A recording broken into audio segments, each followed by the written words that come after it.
Sometimes, life changes with a single mistake, one email, one careless moment, one truth we never meant to send. Clara Jennings had always played by the rules precise, loyal, invisible. After her divorce, work became her refuge. Perfection was her armor. Until one late night at the Boston Harbor office, she hit send, and everything she'd been hiding slipped into the wrong inbox. Her boss, Ethan Cole, was handsome, brilliant, and impossibly distant. In that one accidental message, she called him emotionally frozen. The next morning, he asked to talk. But what began as embarrassment soon unraveled into something deeper, a story about courage, integrity, and the quiet power of being seen for who we truly are. Because sometimes, what feels like a mistake is really the universe knocking, asking if we're ready to open a new door. Stay with this story. It's about second chances. About how one moment of honesty, even the messy kind, can change everything. Boston Harbor looked almost silver that night. The office windows caught the reflection of the moon, trembling slightly with each gust of wind that rolled in from the water. Inside, the lights burned low. Most of the team had gone home hours ago, except for Clara Jennings, who sat at her desk surrounded by neat piles of color-coded folders and the quiet hum of her computer. She was the kind of woman who believed in staying a little longer, checking things twice, maybe 3 times. Perfection was her shield. After the divorce 2 years earlier, work had become the one place she could still control, where her signature was straight, her reports immaculate, her heart safely tucked away between deadlines and memos. Tonight, though, her eyes felt heavy. It was nearly 10:45 p.m.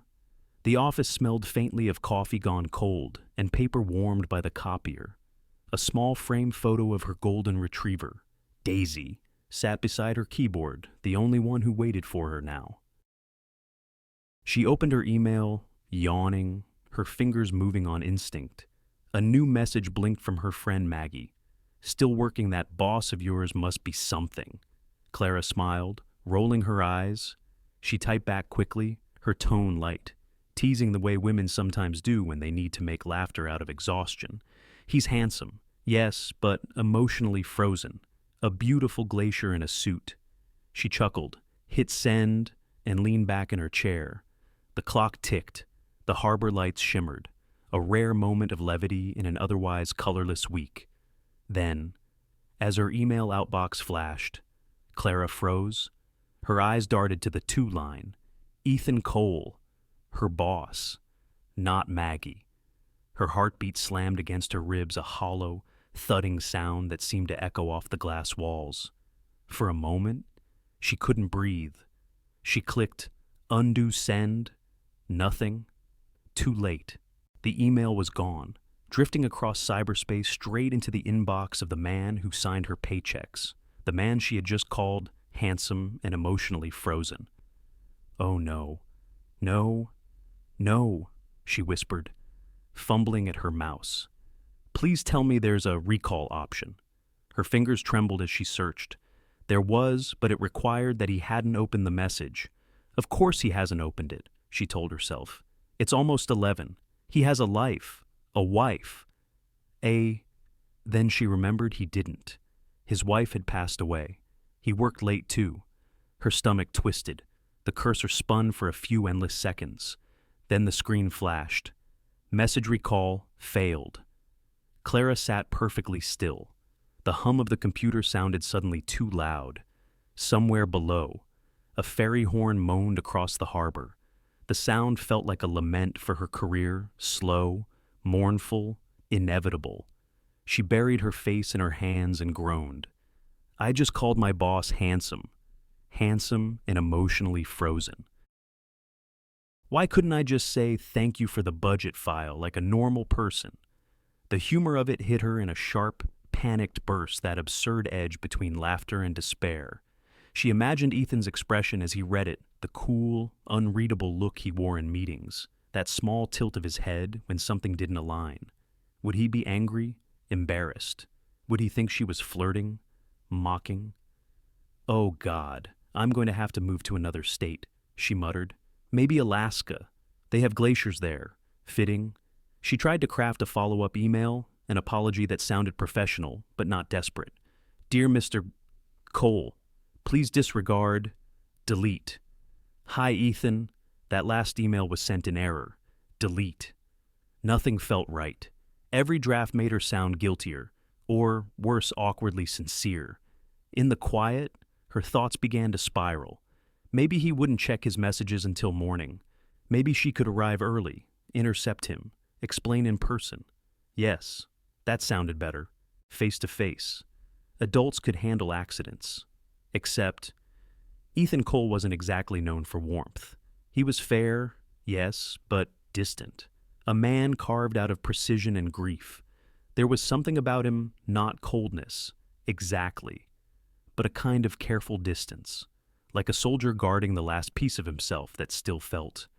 Clara had noticed it often, in meetings, in the way his eyes lingered on the photo frame on his desk, a woman smiling in sunlight, forever out of reach. And now she joked about that very distance, like some careless gossip. Shame burned hot in her chest. She shut down her computer, packed her bag with shaking hands, and walked to the elevator. Each floor chime sounded like a countdown to humiliation. As the doors slid open to the empty lobby, the cold air hit her face, and for a brief, ridiculous moment, she thought about turning back, sneaking into his office, deleting the message from his computer. But, of course, that was impossible. Her phone buzzed.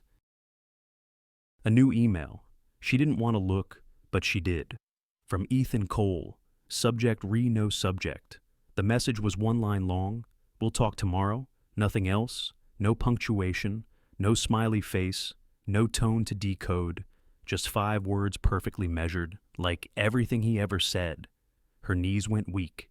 In the echoing lobby, under the pale light of midnight, Clara Jennings stared at her phone as if it were a ticking bomb. The words replayed in her mind, each one carrying its own weight. We'll talk tomorrow. She could hear them in his calm, even voice not angry, not amused, just inevitable. For a long moment, she stood there in silence. Then, with a small, helpless laugh, she whispered, Well, Clara, tomorrow's going to be a very long day. And as she stepped outside, the wind from the harbor caught her hair, cold and salty, carrying the faintest sound of waves against the pier, as if the city itself was holding its breath with her. The night had been long. Sleep, when it came, was shallow more a string of restless dreams than rest itself. When dawn spread across Boston Harbor, Clara Jennings lay awake, staring at the ceiling, listening to the city beginning its day, a gull's cry, the thump of delivery trucks, the soft creak of her old apartment's radiator. Every sound seemed louder than usual, every second slower. By the time she reached the office, the clock read 8:12 a.m. She was earlier than she'd ever been, but it didn't matter. The air inside felt heavy, like the moment before a storm. She tried to move as though nothing had happened. She placed her purse under the desk, booted up her computer, opened spreadsheets, clicked through emails she didn't read. Yet her heart refused to settle. It beat too fast, out of rhythm with the fluorescent hum above her, around her. Co-workers drifted in voices low, cups of coffee steaming, the usual shuffle of Monday fatigue. But something about Clara's stillness caught their attention. Maggie paused by her cubicle, eyebrow raised. You okay? She whispered, leaning closer. Clara forced a smile that didn't quite fit her face. Fine. Just didn't sleep well. Maggie tilted her head. You look like you saw a ghost. I did, Clara thought. And his name is Ethan Cole. She wanted to tell Maggie everything, the slip, the panic, the 5-word reply, but she couldn't. Not yet. Words, once spoken, had a way of growing teeth. Across the office, Ethan's door stood closed. A faint slice of light glowed beneath it. He was already there. By 9 a.m., her inbox pinged from Ethan Cole. Subject meeting, 9:30. No details. Just the time. Her stomach tightened. It's happening. She spent the next 25 minutes trying to appear busy. Her reflection in the monitor looked foreign, too pale, eyes too wide. She smoothed her hair, straightened her blazer, whispered small prayers to the gods of professionalism. At 9:29, she stood before his door, knocked twice. "Come in," his voice said, calm, even. The office smelled faintly of cedar and fresh coffee. Sunlight filtered through the blinds, striping the carpet in pale gold. Ethan sat behind his desk, jacket off, sleeves rolled to the elbow. He looked of all things relaxed. "Morning? Clara?" He gestured to the chair opposite. "Good morning, Mr. Cole," she managed, her voice thinner than she'd hoped. He studied her for a moment, the way one might study a painting quietly, searching for layers. Then he smiled, not unkindly. "I read your email," he said. Her throat tightened. "I'm so sorry. It was—" He raised a hand. "No need. It wasn't unkind." That stopped her. She blinked. "It wasn't. Honesty is rare here," he said simply. "You noticed something and spoke it. Don't apologize for noticing people." There it was, the unexpected gentleness. Not reprimand, not sarcasm, empathy. For a long moment, Clara forgot how to breathe. "I didn't mean to cross a line," she said softly. "You didn't—" He leaned back, fingers steepled. "If anything, you reminded me I'm still visible." The word visible lingered between them, fragile as glass. She looked at him fully, then really looked. The man across from her wasn't the intimidating figure she'd built in her mind. There were faint shadows under his eyes, a small crease near his mouth, not from frowning, but from holding things in too long. Something shifted inside her, something small but undeniable. He changed the subject with gentle precision, asked about the harbor project, her report on the new client. Business as usual, but the tone was softer, the silences less sharp. When the meeting ended, he stood and opened the door for her. "You handled that well," he said. "Have a better day. Clara." She stepped out into the hallway, the sound of the latch closing behind her. Her pulse still raced, but differently now. Not panic, something lighter. Something she didn't dare name. At her desk, Maggie shot her a questioning look. "So, did he yell?" Clara shook her head, dazed. "No." "He thanked me?" Maggie blinked. "He thanked you." Clara nodded, the faintest smile touching her lips. "Apparently, honesty's a rare commodity." Maggie laughed softly. "Well, in that case, you're priceless." The rest of the day moved like slow rain, steady, cleansing. Clara worked, answered calls, drafted proposals. Every so often, she'd catch herself glancing toward Ethan's office.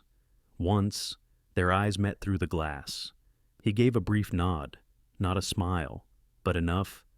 By 5:15, when the office began to empty, she lingered by the window overlooking the harbor. The water shimmered under the fading sun, dotted with small boats returning to dock. The world looked softer somehow, edges less sharp. She thought of his words again. Don't apologize for noticing people. It struck her how rare that was, to be seen not as a mistake, but as a person. Clara had spent years walking on eggshells at home, in her marriage, in meetings careful not to make noise, not to inconvenience anyone with her feelings. And yet, here was a man who'd read her accidental confession and chosen curiosity over judgment. She wasn't sure what to make of it. Gratitude, confusion, a hope. Maybe all of them at once. As she packed her things, Maggie called out, "Coming for coffee." "Not tonight," Clara said. "Think I'll take a walk." Outside, the evening air was crisp, scented with salt and roasted chestnuts from a vendor on the corner. She walked slowly along the harbor, heels tapping against the boardwalk, city lights flickering on, one by one. For the first time in a long while, she didn't feel invisible. And somewhere high above, in an office window still lit, Ethan Cole stood watching the same harbor, hands in his pockets, a thoughtful expression on his face. He didn't quite understand why her words had stayed with him, but they had. Handsome but emotionally frozen. He'd smiled at the irony. Maybe it was time to thaw a little. Neither of them knew it yet, but that tiny crack in the ice had already begun to spread. For days after that morning meeting, something in the office air felt different, lighter, somehow, though no one could have said why. The awkward tension that had hung like static between Clara and Ethan began to shift, almost imperceptibly, as if someone had opened a window just wide enough to let in a breath of spring. Clara didn't expect it. She told herself it was over, that the embarrassing email was simply forgiven and forgotten. But it hadn't been forgotten. Not really. It had become a hinge. The smallest turn in a door she hadn't realized was closed. The following week, Ethan stopped by her desk with 2 mugs of coffee. Black.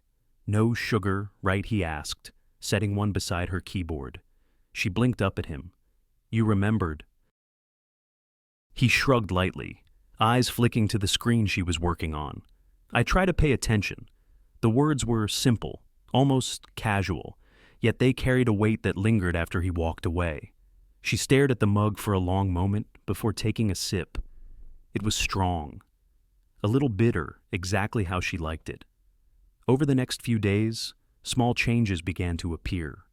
Ethan would pause by her desk to ask her opinion on a project design. He invited her to sit in on meetings she normally wouldn't attend. He asked what she thought of a proposal layout, a color palette, a phrase in a client presentation. It was subtle, professional, but beneath it all, there was something else, something unspoken.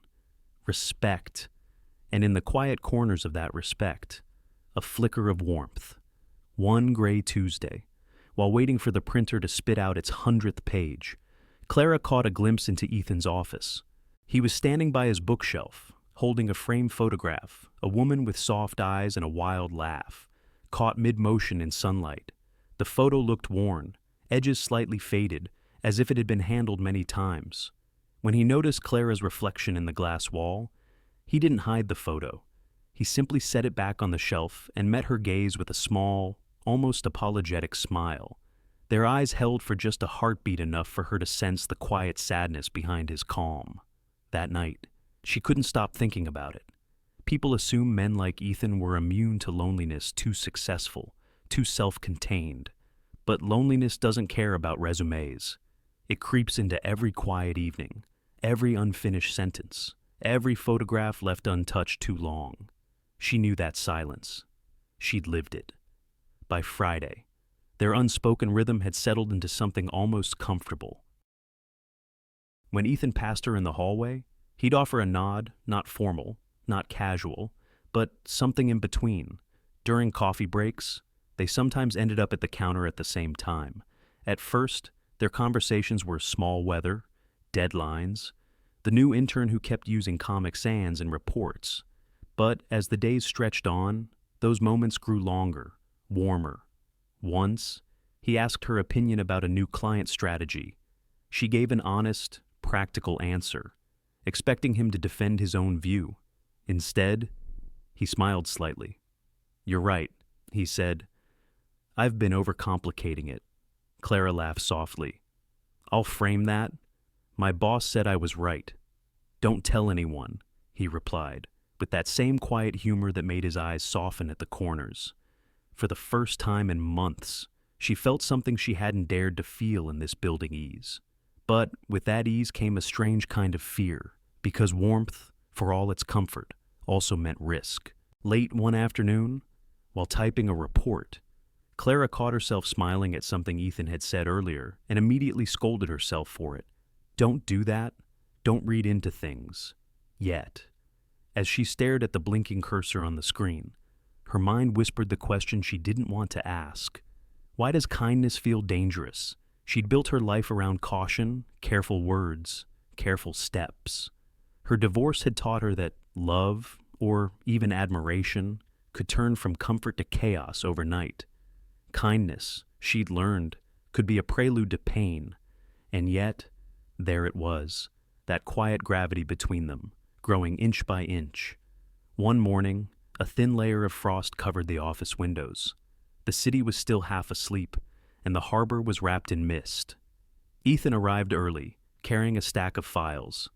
"Cold start," he said, rubbing his hands. Clara smiled. "You sound surprised. It's Boston in February." He grinned a small, real grin this time, and for a moment, the distance between them seemed to melt. He walked past her desk, but paused halfway, glancing at her coffee mug. "You should get one with a lid," he said. "You spill that, and we'll have a caffeine crisis on our hands." "Are you implying I'm clumsy?" she asked. "Not at all," he replied. "Just human." He left then, and she sat still for a moment, feeling the faint echo of his words. Human. It was a simple word, but it was also an invitation. That afternoon, she found herself standing at the same coffee counter again, waiting for the machine to finish brewing. Ethan joined her, leaning lightly against the counter beside her. For a while, they said nothing, just listened to the soft drip of coffee, the hum of the office beyond.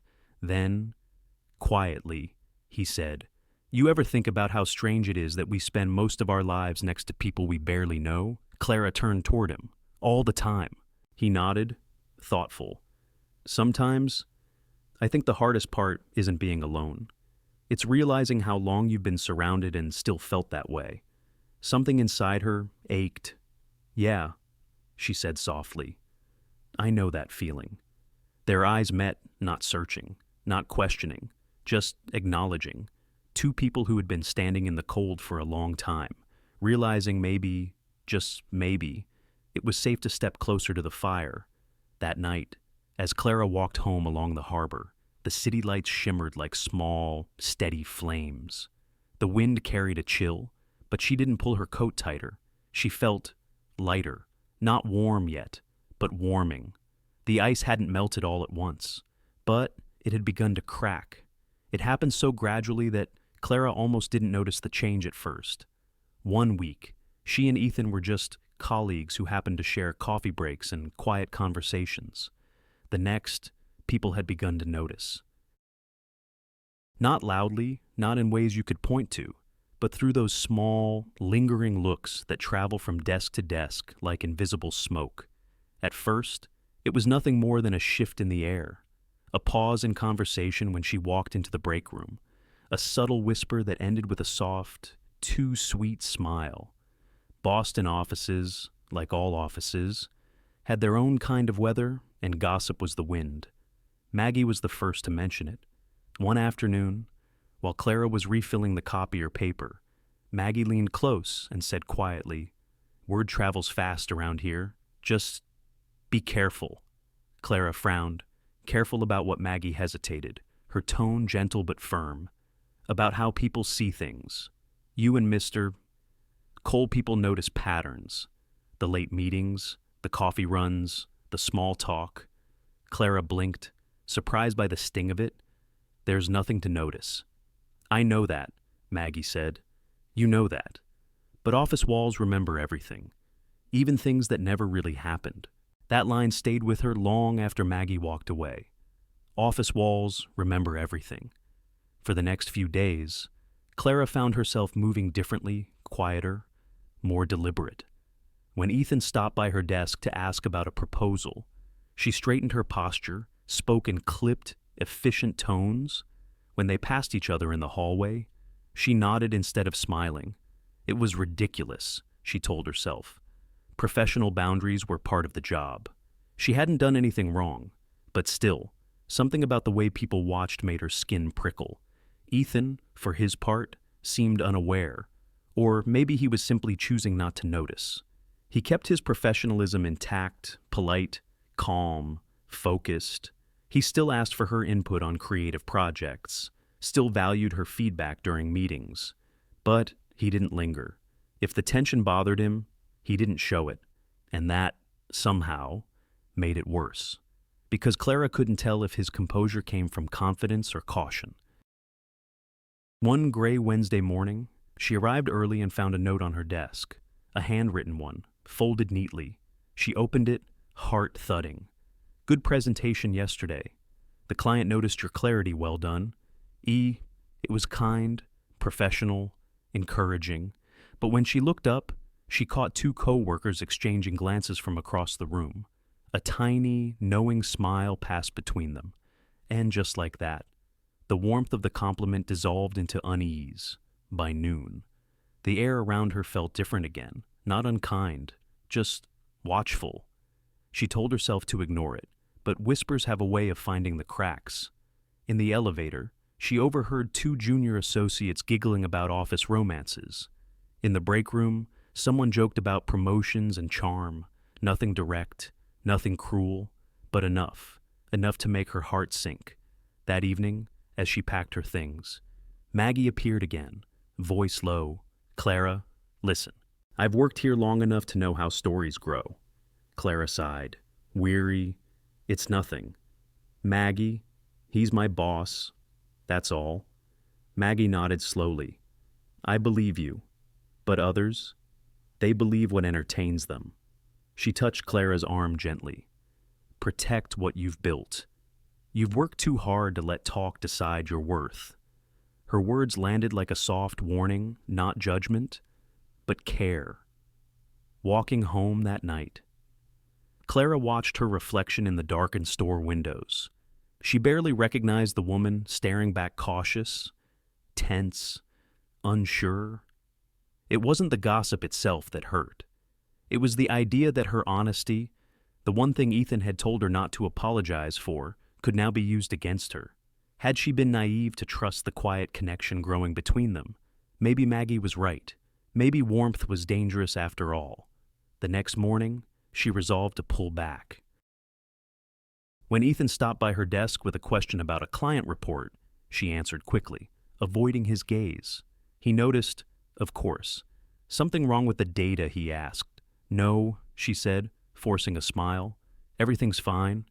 But her voice betrayed her a little too quick, a little too brittle.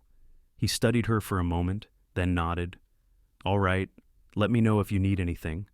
He walked away, and she felt the echo of distance settle between them like a thin pane of glass. Over the next few weeks, they spoke less. Their meetings became shorter, their conversations careful. Clara buried herself in work, measuring her tone, counting her words, erasing warmth from her voice. But every time she caught a glimpse of him in the reflection of the conference room glass, or standing by the printer with his sleeves rolled, her chest tightened. Because despite everything, she missed the ease they had found, the laughter that had come so quietly, so unexpectedly, the sense of being seen. Now, she felt invisible again, not because of his distance, but because of her fear. Late one afternoon, as the office emptied out, she lingered by the window overlooking the harbor. The city lights shimmered on the water, the same lights she had watched during her first long night of panic weeks ago. It struck her then how quickly peace could turn to tension, how fragile human connection really was. She wasn't angry, just tired of living in a world where a woman's kindness could be mistaken for ambition, and her professionalism for desire. That night, before shutting off her computer, she opened her email and began typing a message to Ethan. "I just wanted to thank you for trusting my work and for treating me with respect. I'm aware that some people might misread things, and I don't want that to affect your reputation or mine. Please know I value our professionalism, always." She read it twice, then deleted it. There were times, she decided, when silence said enough. Outside, snow had begun to fall again, soft, persistent flakes drifting down over the harbor, over the office windows, over the quiet woman who now understood that even the warmest connections could cast cold shadows in the wrong light. And somewhere above her, in his office, Ethan stood by the window too unaware of the whispers below, lost in his own reflection. Two people, both careful now, both a little lonelier than before. The weeks that followed were quieter, too quiet. The whispers had faded, or maybe people had just grown bored, moving on to fresher rumors. Yet, for Clara, the silence carried its own weight. It was the kind of silence that makes you listen too closely to your own thoughts. She worked efficiently, kept her head down, avoided unnecessary conversations. If Ethan noticed the distance between them, He didn't say so. But sometimes, she'd feel his eyes on her across the conference table, not in judgment, not in curiosity, but something gentler, something patient.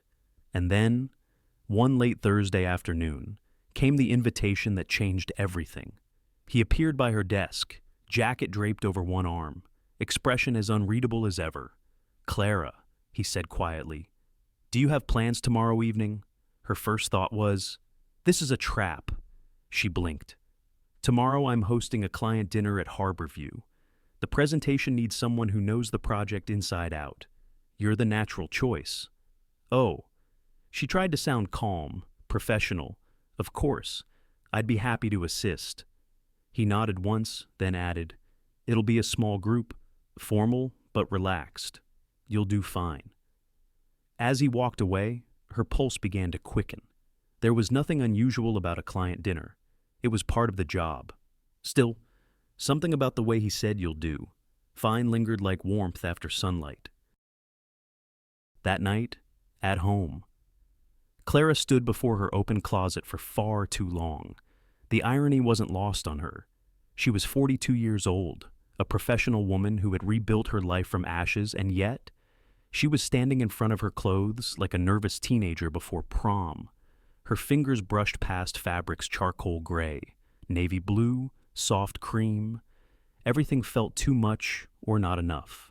Finally, she chose a simple black dress, knee-length, modest, elegant, the kind of dress that made no statement and yet said everything about quiet confidence. As she zipped it up, she caught her reflection in the mirror. It startled her, not because she looked beautiful, but because she looked alive. For the first time in a long while, she felt the spark of anticipation, the dangerous kind that had nothing to do with ambition. Harborview Restaurant overlooked the water, all glass and candlelight. When Clara arrived, the city lights shimmered across the bay like scattered stars. Ethan stood by the entrance, speaking with the host. He turned when he saw her and paused, just for a second. "Good evening," he said, voice even but softer somehow. "You look ready." "Thank you," she replied, and smiled, though her heart was beating far too fast. Inside, the table was set for 6, 3 clients, 2 associates, and the 2 of them. The evening began smoothly polite laughter, practiced compliments, the steady rhythm of business conversation. Clara spoke when needed, calm, clear, composed. Ethan listened closely, occasionally nodding, occasionally glancing at her with quiet approval. Then came the interruption. One of the clients, a man named Randall, known for his arrogance as much as his money, leaned a little too close during dessert. "So, Clara," he said, voice slick with wine, "what's it like working for a man like Ethan Cole?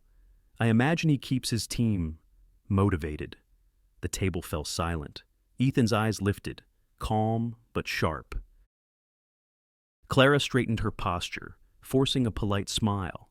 "We have a strong professional environment," she said evenly. "That's motivation enough." Randall chuckled, tapping his glass. "Professional? Sure. But I'm guessing he appreciates loyalty in other ways, too." It was meant as a joke, the kind that disguised insult behind charm. Before Clara could respond, Ethan spoke not loudly, but with a measured firmness that carried across the table. "Randall," he said, "we value professionalism because it protects respect for everyone at this table. I expect my team to be treated accordingly." A pause, then a shift, small but immediate. Randall laughed awkwardly, mumbled something about no offense, and the conversation moved on. But the air between Ethan and Clara had changed.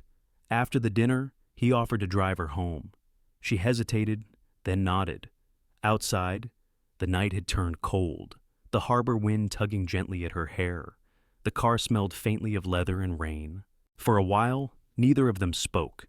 The city lights slid across the windshield like fragments of memory. "Finally," she said softly, "you didn't have to defend me." He kept his eyes on the road.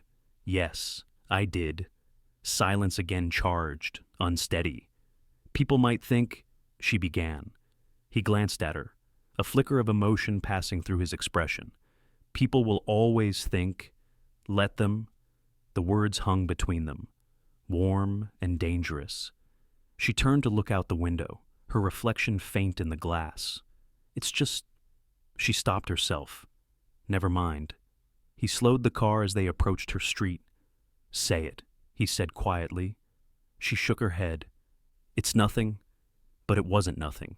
It was everything she couldn't name: the tension, the fear, the strange comfort she felt in his presence.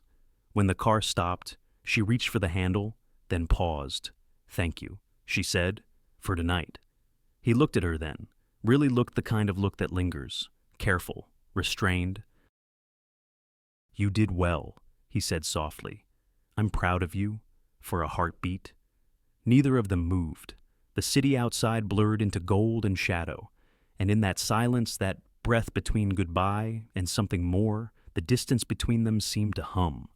She stepped out, the cold air hitting her skin like reality. He waited until she reached the front door before driving away. Only then did Clara realize she was smiling not out of romance or vanity, but out of something deeper: gratitude for being seen once again, with respect. And yet, as she stood there beneath the streetlight, the night pressing close around her, she couldn't ignore the question whispering in the back of her mind. When does respect become something more? The morning after the dinner, something unspoken lingered between them. It wasn't awkwardness, not quite. More like the echo of a moment that neither of them dared to name. Clara arrived early, as always, trying to lose herself in work. The office was quiet except for the hum of the heater and the steady rhythm of keys tapping against her laptop. But her mind kept replaying fragments from the night before, the low light of the restaurant. Ethan's calm voice defending her. The way he'd looked at her before she stepped out of his car. She'd told herself it meant nothing, that it was just gratitude, professionalism, courtesy, but the heart has a way of hearing more than the mind allows. By mid-morning, the corridors buzzed with an unfamiliar energy. People whispered in corners, voices hushed but urgent. Clara tried to ignore it until she caught her name, and Ethan's in the same sentence. Coal might not last the quarter, one voice murmured near the break room. Board's been losing patience. Numbers are down. And that dinner last night didn't help. Clara froze, her hand tightening around her coffee cup. Another voice added, they're saying a client complained about how he handled Randall. Supposedly embarrassed him in front of everyone. Her chest tightened. She turned away before they could see her. So, this is how rumors begin, she thought. Not with truth, but with the small pleasure of passing judgment. But beneath the anger, there was something else: fear. Fear for him? That afternoon. She waited until most of the office had gone to lunch before knocking on Ethan's door. Come in, he said, not looking up from his papers.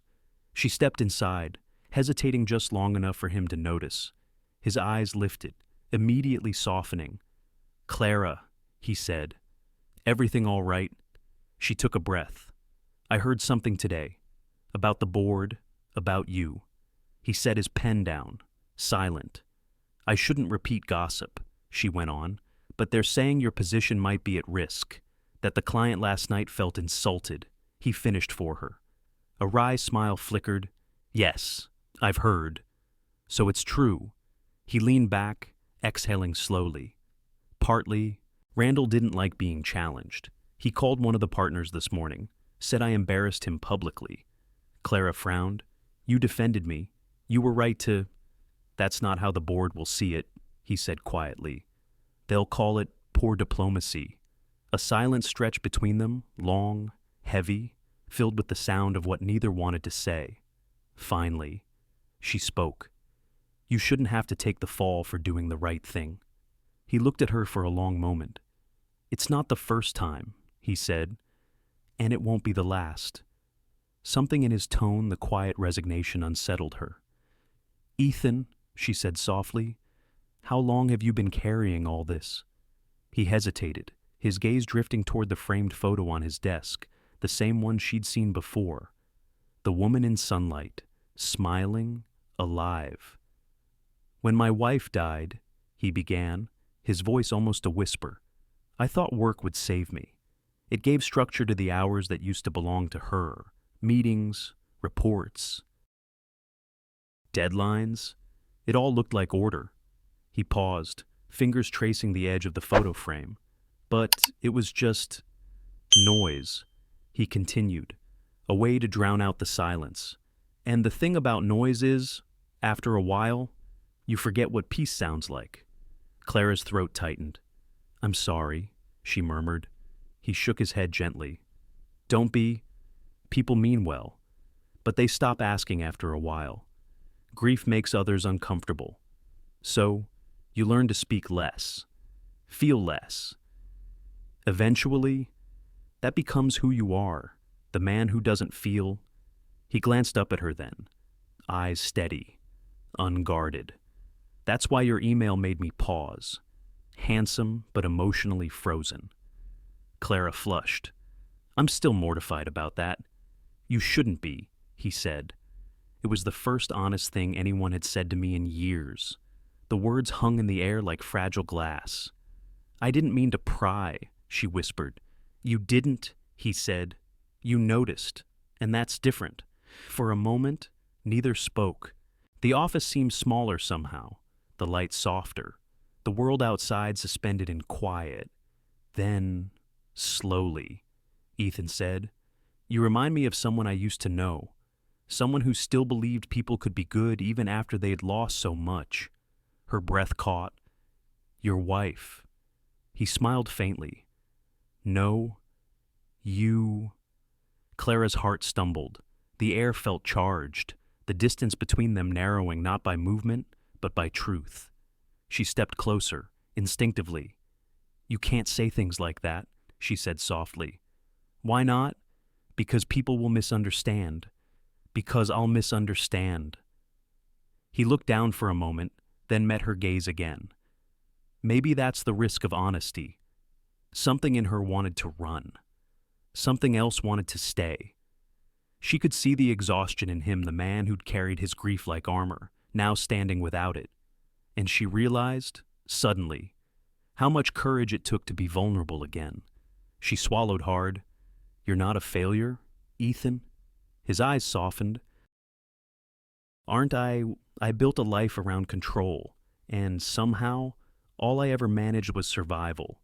Survival is strength, she said, voice trembling. And you didn't lose your humanity. I can see it. Every time you notice the small things, a detail in a report, a tired look on someone's face, that's not failure. That's care. For a long moment, neither moved. Finally, he whispered, you make it sound easy to believe in good again. She smiled. Just barely. Maybe that's what I'm here for. The clock on the wall ticked quietly. Outside, the harbor wind rattled faintly against the glass. Ethan looked down at his desk, then back at her. You should go, he said gently, before someone decides this conversation means something it doesn't. Clara hesitated. And if it does, he didn't answer. Just smiled, sad, tired, grateful. As she turned to leave, his voice followed her softly. Thank you, Clara. She paused at the doorway. For what? For reminding me that the world hasn't gone completely cold. That night, Clara walked home beneath a sky washed silver by moonlight. Her steps echoed softly against the pavement, her mind replaying every word. You remind me of someone who still believes in good. She didn't know what that meant, admiration, friendship, something deeper. All she knew was that it felt like standing on the edge of something vast and fragile, a place between trust and danger, between what was right and what was real. The days after that conversation carried a stillness that Clara didn't know how to name.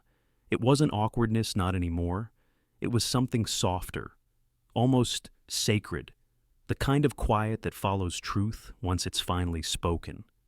Ethan had gone back to his measured rhythm, calm meetings, precise notes, and his steady, almost unreadable composure. But beneath the surface, something had changed. There was gentleness now, not visible, but felt. And for Clara, that gentleness made everything harder.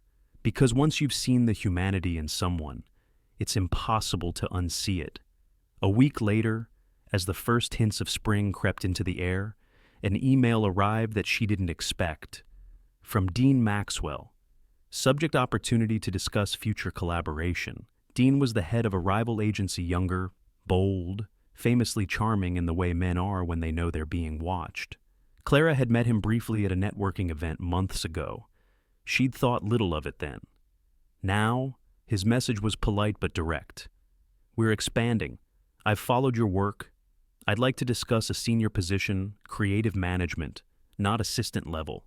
Your vision deserves room to lead." She read it twice, then 3 times. For years, Clara had told herself she was content supporting others' ideas, keeping things running, making perfection look effortless.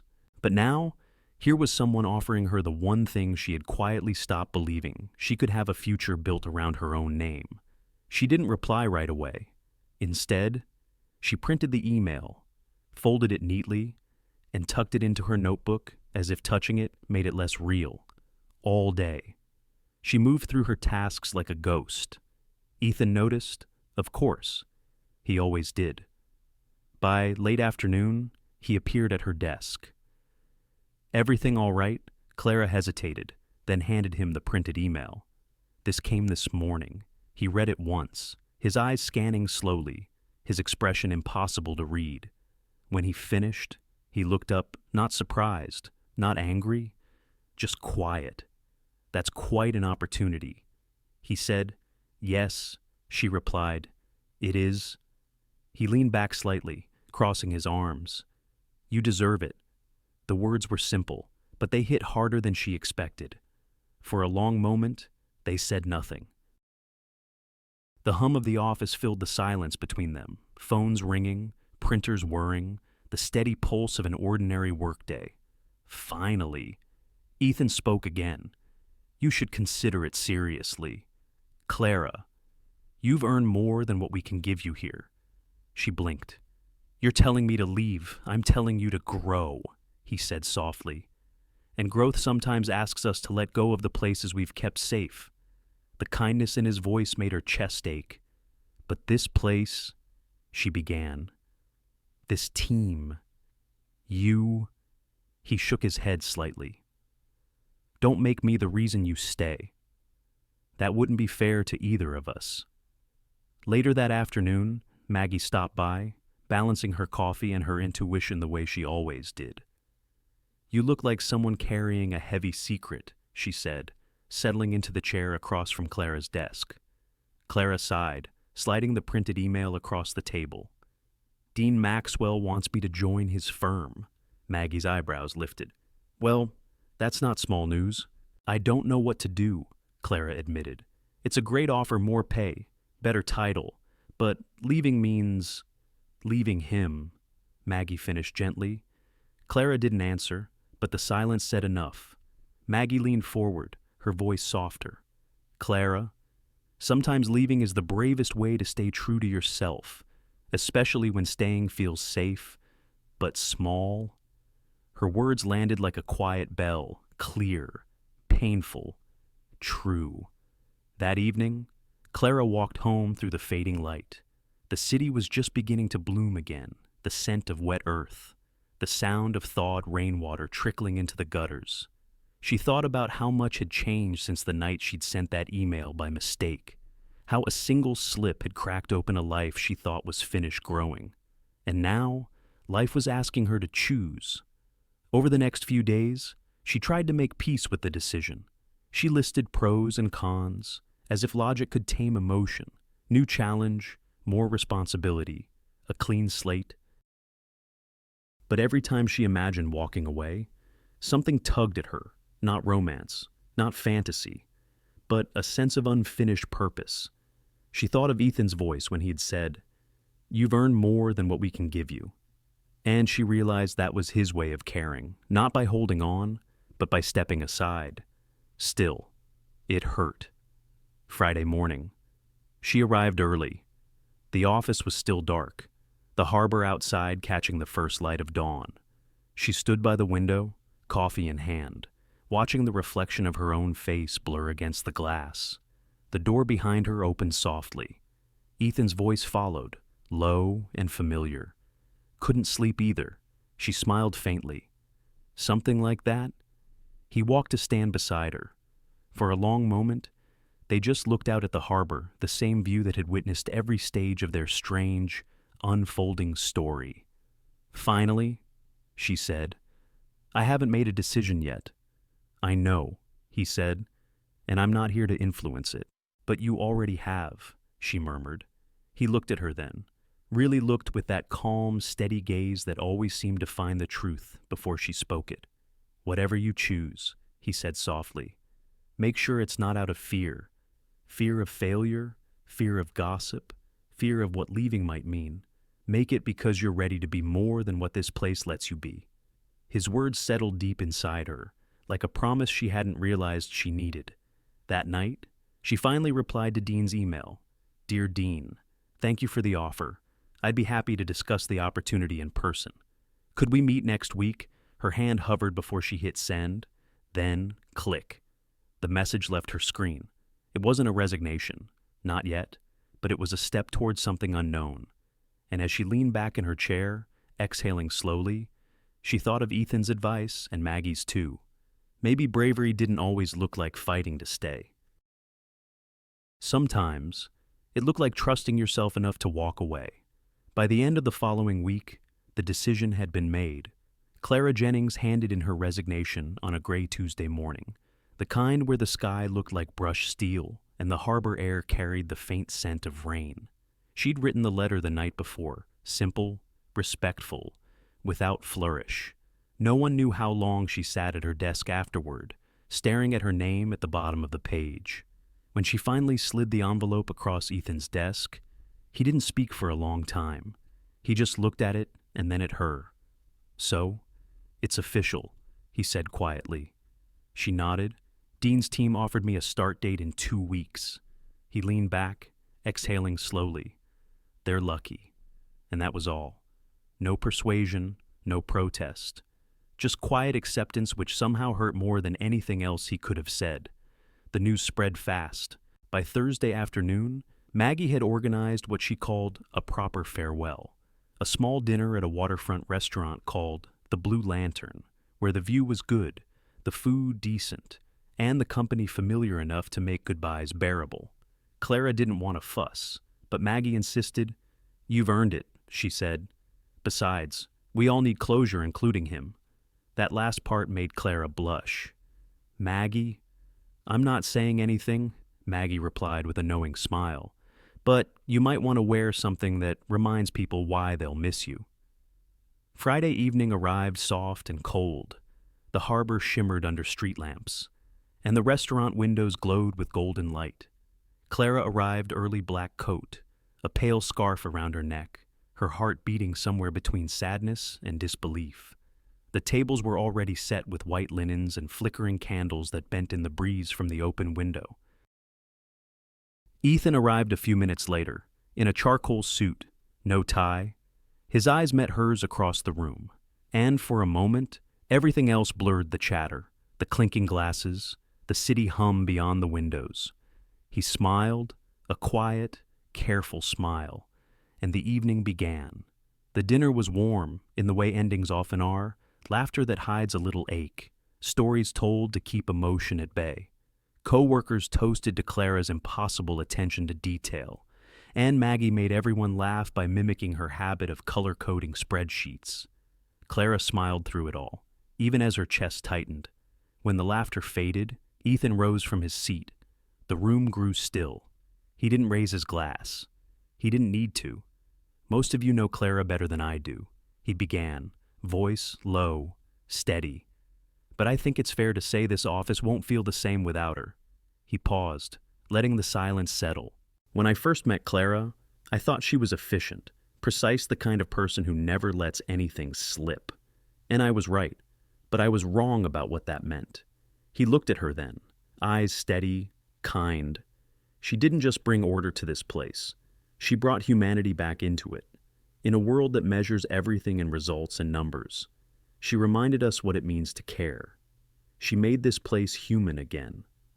The words hit her like a soft wave, gentle, unexpected, impossible to deflect.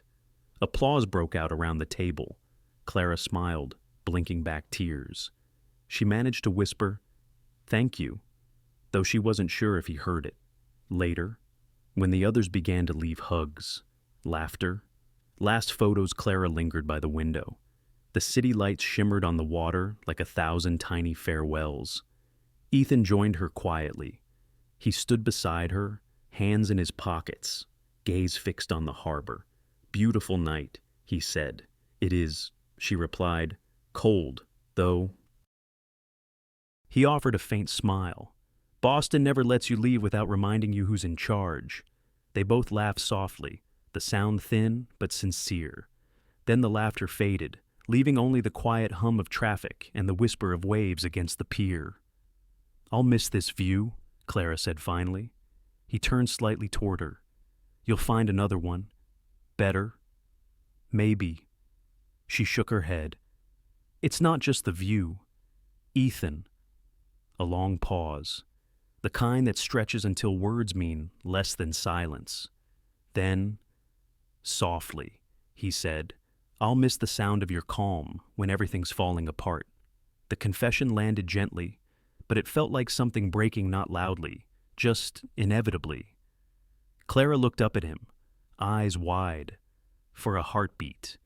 The world seemed to still no sound, no movement, just that shared space between what could be said and what shouldn't.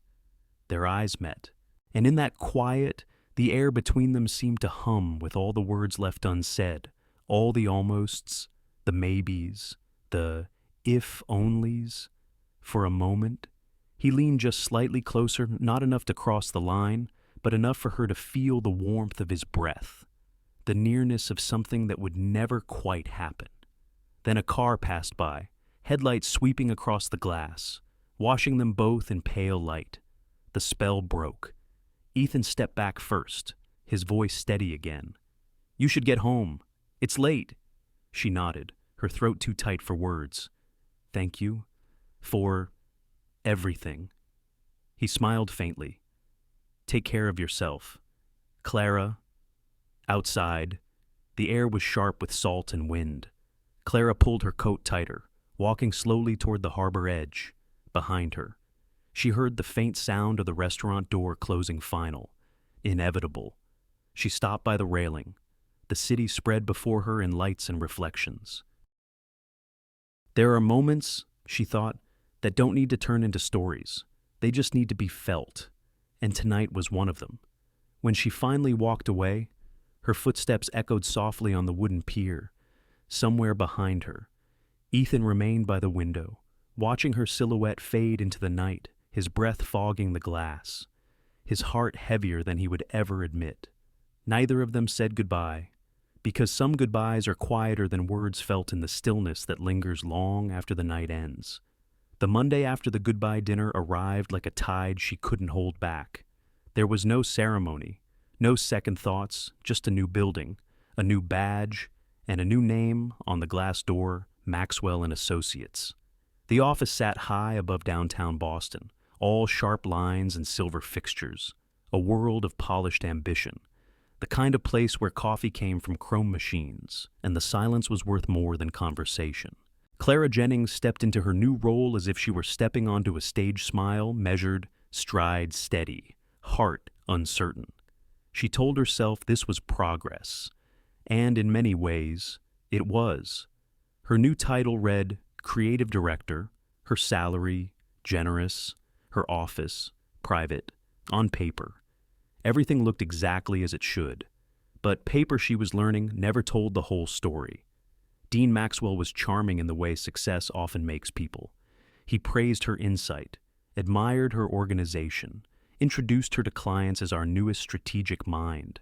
He was kind, professional, and utterly transactional. Every compliment came wrapped in purpose. Every conversation moved toward results. At first, Clara admired his clarity. There was no confusion here, no blurred lines or emotional undercurrents. Just goals, metrics, achievements, and yet As the days turned into weeks, she began to feel a strange hollowness settle in. She excelled, of course she did.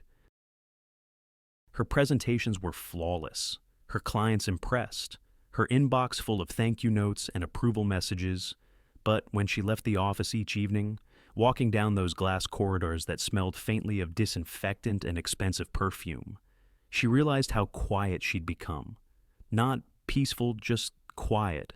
Sometimes, in the middle of a meeting, she'd glance at the digital clock on the wall and think of the old office, the slightly crooked blinds, the sound of laughter from Maggie's desk, Ethan's calm voice breaking tension with a question that always made sense. Here, the meetings were smoother but colder. No one interrupted, no one disagreed. Politeness had replaced honesty. Efficiency had replaced humanity. One afternoon, after a long client call, she closed her laptop and stared at the reflection in her dark screen. The woman looking back at her was poised, confident, unshakable, and completely alone. Maggie texted her sometimes. Little check-ins. How's the new job? Do they treat you well? Do you sleep enough? Clara would reply with short, polite lies. It's good. Busy. A lot to learn. What she didn't say was that the quiet at night felt different now. Before, it had been filled with the soft hum of possibility, the sound of something unsaid. Now, it was just silence. 2 months in, rumors began to circulate, the kind of whispers that always find their way back to the people who shouldn't hear them. Someone mentioned, casually, that Ethan Cole had resigned from the agency. Clara heard it in passing during a client luncheon. A woman from another firm leaned in, lowering her voice. I heard your old boss left Harbor and Lang. Some kind of internal fallout. He's starting something smaller. His own studio, I think. Clara felt her fork pause mid-air. Really? She asked, her tone neutral. That's what I heard. Brave move, if you ask me. The conversation drifted on, but Clara barely tasted her meal after that. That night, she walked along the harbor, the same stretch of boardwalk she used to cross on her way home. The air was sharp, tinged with salt and memory.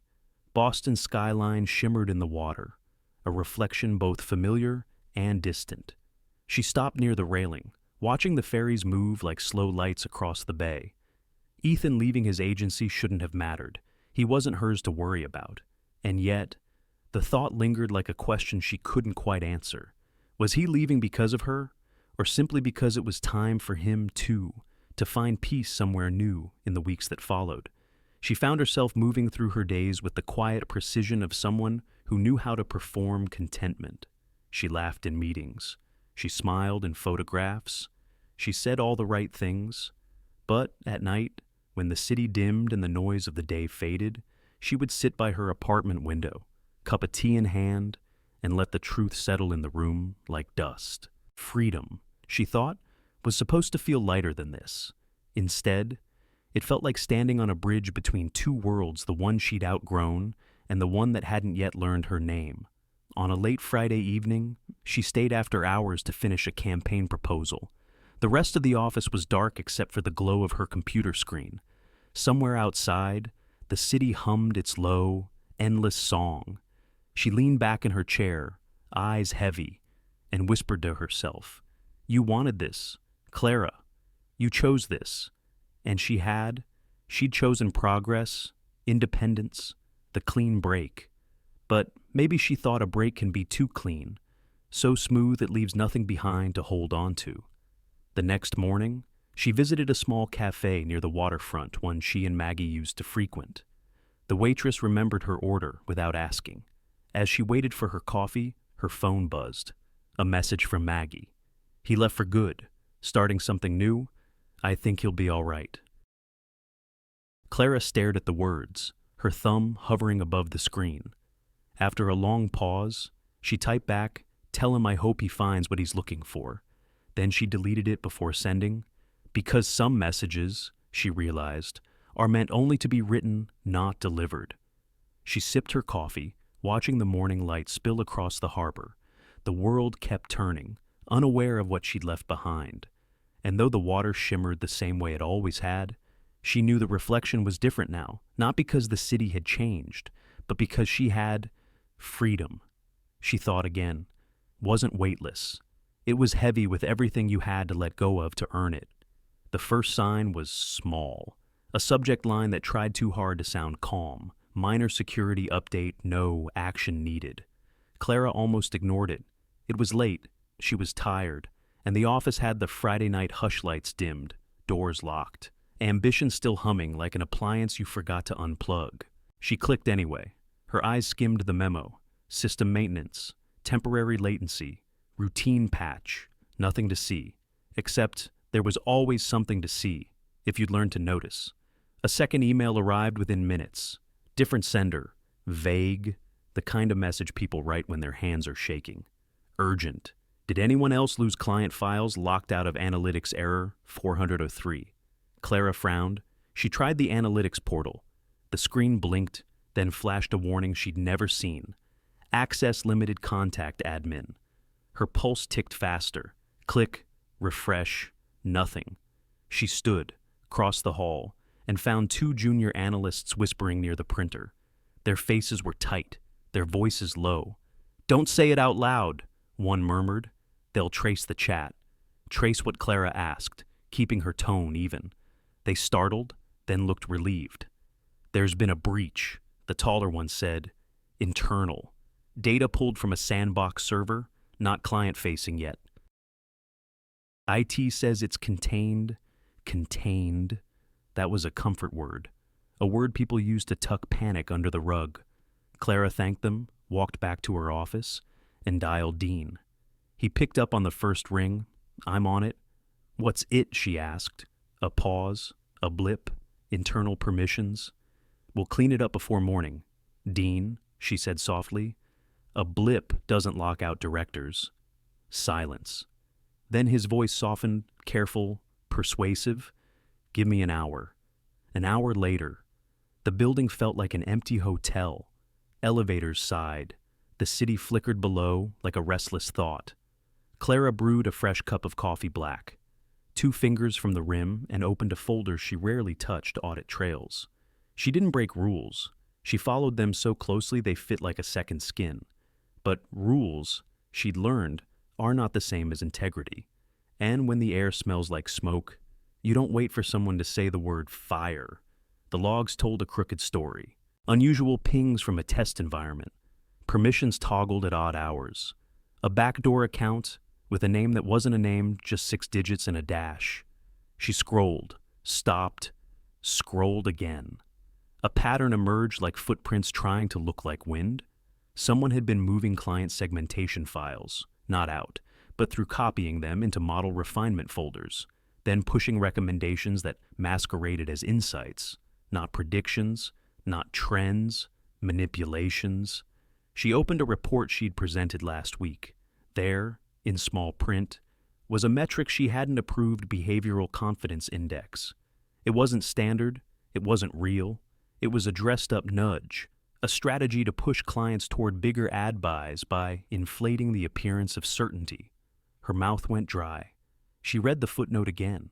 The code snippet linked to an internal tool euphemistically named Steady Hand. She clicked. Password prompt. Denied.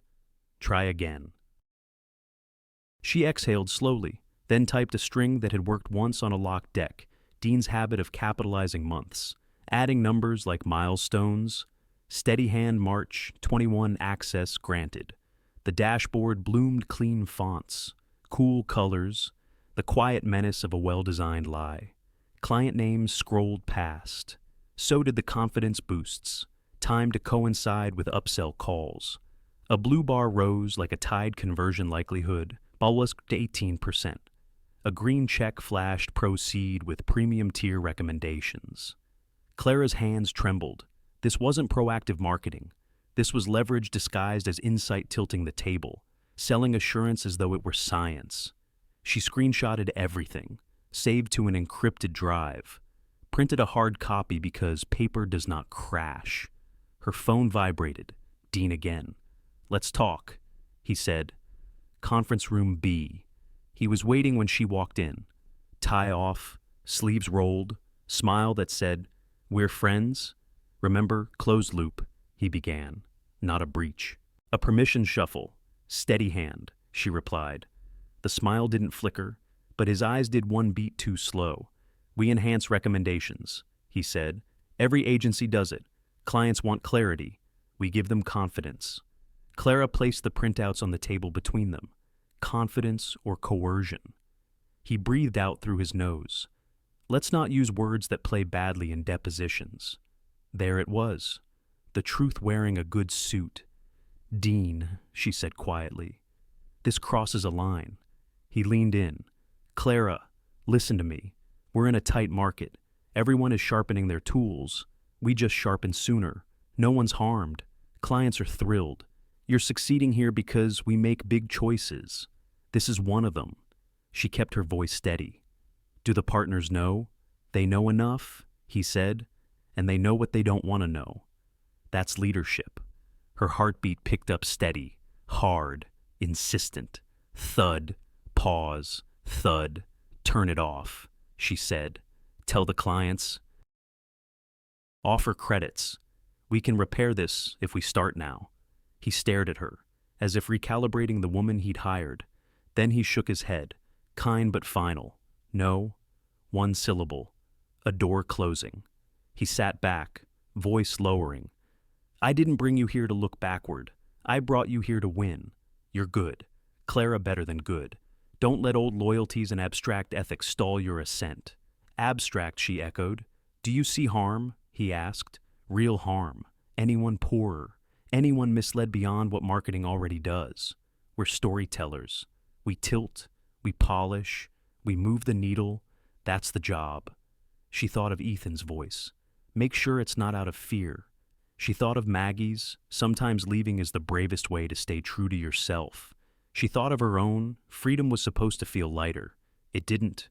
Not here. Not now. Dean folded his hands. "I need you on my side." Silence. The kind that measures a person. "I can't be on the side of this," she said. Her voice was soft, unshakable. He nodded, as if expecting that answer and disappointed by it anyway. Then, "I need you to stay quiet." "Excuse me." "Let it handle the noise. Let comms massage the press. Don't escalate. Don't document. Don't crusade." He delivered the word gently, like a compliment he wished were a warning. In return, your role expands, new team, larger accounts, more say where it matters. It was, she realized, not a bribe so much as a sedative, the promise of influence in exchange for looking away. "That's not leadership," she said. "That's anesthesia." He stood, voice still calm. "It's reality." "No," she replied. "It's a choice." The weekend arrived with headlines. Data. Irregularities at Maxwell and Associates. Internal tools raise ethical questions. Dean went on the offensive. No breach. No misconduct. Misunderstanding of proprietary tech. Internally. The memos multiplied. Do not respond to media. Route inquiries to PR. Align on message innovation, not manipulation. The team moved like soldiers. Eyes forward. Mouths tight. Clara sat at her desk and watched a culture she'd admired for its clarity reveal what clarity had really been hiding: a skill for erasing edges. She opened a new document, wrote down everything she knew: dates, access logs, screen captures, names only where necessary. She wrote as if the act itself could calm her pulse. Thud. Pause. Thud. Dean appeared in her doorway. He didn't come in. He just looked at her, as if through glass. "Walk with me," he said. They stood by the window, the city laid out like a clean graph, blocks and lights and lines moving in perfect order. "You'll ruin us," he said softly. No threat in his tone, just sorrow. And for what? For being technically right. For being right, she said. Not technically, morally. He closed his eyes for a beat. "If you go forward, if you make this loud, you'll burn your name alongside mine. The industry is small. People remember who sets fires. She thought of the night she'd called Ethan handsome but emotionally frozen. How 5 words had forced a reckoning. How honesty had hurt and then healed. "I'm not setting a fire," she said. "I'm calling one in." He studied her. Then he gave the smallest nod. "I misread you," he said. "I thought you were here to win." "I am," she whispered, "just not like this." That night, Clara walked the long way home. The wind off the harbor was a blade, but she didn't lift her collar. She needed the sting, needed the cold to carve the decision into something she wouldn't sand down by morning. She stood at the railing and let the city breathe around her. Career safety on one side, integrity on the other, a life somewhere in between.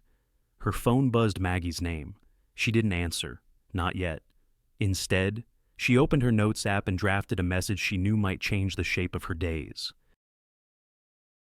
"To whom it may concern, I have information relevant to recent reports about Maxwell and Associates' internal tools." She didn't send it, not then. She saved it. She printed her documentation. She placed the folder by her door at home, where she'd see it when she left in the morning. Heartbeat steady now, slower, certain. She whispered to the dark, to the water, to the version of herself that had once believed survival was enough. Not this time. Morning came gray and windless, the kind of Boston morning where the light seems to hesitate before touching the city.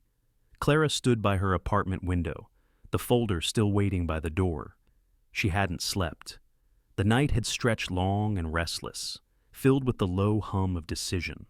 In her mind, she replayed Dean's voice, smooth, persuasive, professional. "You'll ruin us." And for what? And her own quiet reply. For being right. She'd meant it. She still did. But the truth about courage, she was learning, is that it never feels brave while you're doing it. It just feels necessary. By 8:30, she was at her desk.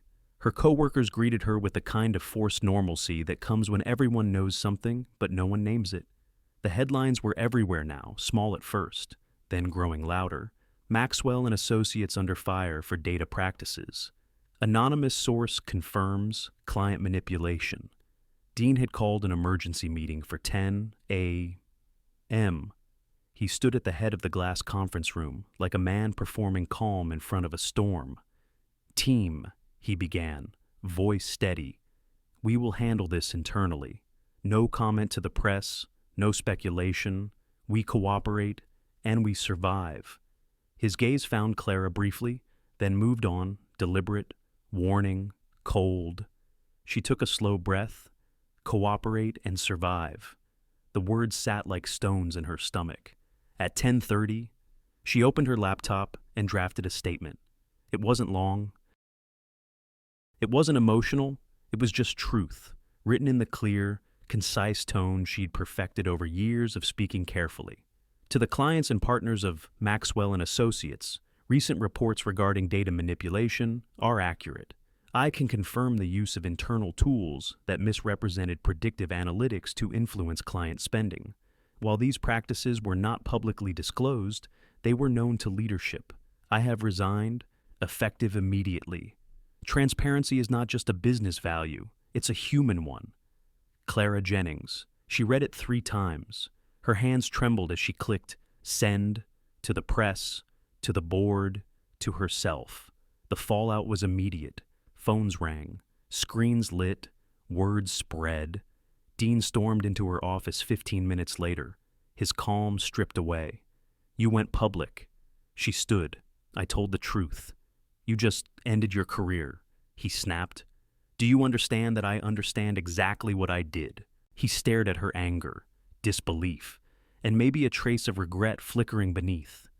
"You think this makes you righteous? No," she said softly. "It makes me honest."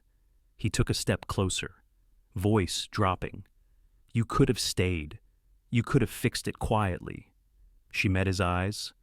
Quiet fixes are what started this. The silence between them stretched, sharp as glass. "Finally," he said, "security will escort you out." She nodded once. "I know the way." As she packed her things, coworkers peeked over cubicle walls, curiosity mixed with caution. Some looked away quickly, Others mouthed thank you without sound. When she reached the elevator, Maggie's name flashed on her phone. Maggie. You did it, didn't you? Clara. Yes. Maggie. Then hold your head high. The rest will pass. The elevator doors closed. Her reflection stared back tired, pale, but lighter somehow. Outside, the city air hit her like a baptism cold, honest, alive. For the first time in months, she didn't feel like she was pretending. She walked to the harbor, the same path she'd taken on her first night at the old firm, the night she'd called Ethan handsome and ruined her peace for a while, or maybe saved it. She stopped by the railing, watching the water shift under the late morning light. Her phone buzzed again. An unknown number. She hesitated, then answered. Clara. The voice was familiar, low, steady, threaded with warmth. Ethan, she said quietly. I saw the news. He said, didn't know if I should call. You shouldn't, she said, though her voice softened. Probably not, he replied. A pause. But I am. Silence stretched not awkward, but full of something tender and unspoken. Finally, he said, I'm proud of you. Just that. No more. She closed her eyes. Those 4 words felt like a hand on her shoulder, a kind of steadying grace. Thank you, she whispered. You did the right thing, he said. That's never the easy thing. She smiled faintly. You would know. He laughed softly, that rare, low sound she remembered too well. Maybe. The wind shifted, carrying the faint scent of salt and rain. You'll be all right, Clara, he said after a while. You always were. And then the line clicked off, leaving her with the soft hum of connection lingering like warmth after touch. That evening, she sat on her balcony with a mug of chamomile tea, the city lights flickering below. She scrolled through the news without flinching this time. Dean's name filled the headlines. Investigations, denials, statements.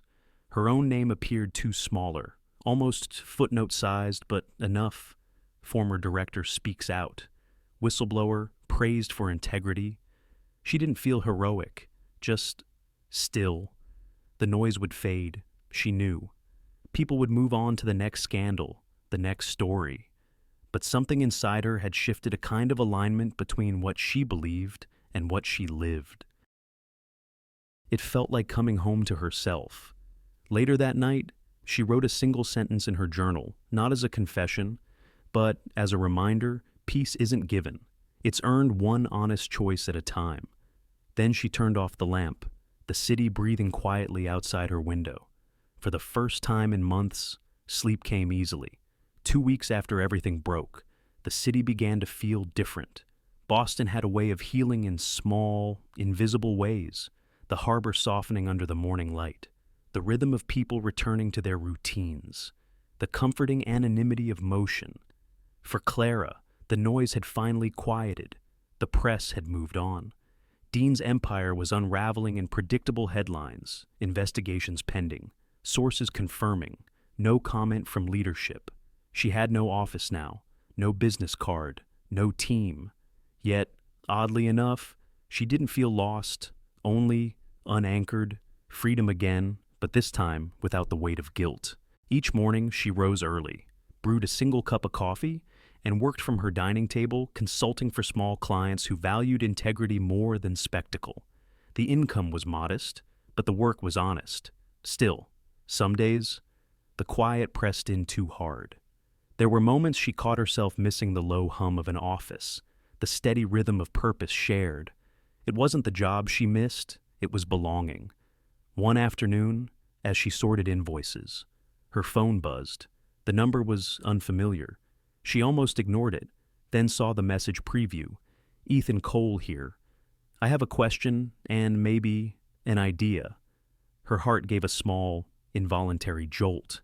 She hadn't heard from him since the call, the one where he'd said, I'm proud of you. She stared at the screen, thumb hovering, unsure what to write. Finally, she typed, Hi, Ethan. It's been a while. A few seconds later, his reply appeared. Too long. Can we meet for coffee? Not business, just conversation. Well, maybe both. She smiled despite herself. They met the next morning at a small cafe near the Charles River, quiet, tucked away. The kind of place where time moves slower. When she arrived, he was already there, leaning over a notebook filled with sketches and notes. He looked different somehow, lighter, but older in the way that peace can make someone look. "Clara," he said, standing to greet her. His voice still had that low steadiness that could turn an ordinary sentence into something you wanted to listen to. "Ethan," she said, "you look free." He laughed softly. "That's one word for it." They sat. The air between them carried that gentle awkwardness of two people who know each other's truths too well. He told her he'd left the corporate world completely. Started his own small studio, Cole and Finch Creative. Just a handful of us.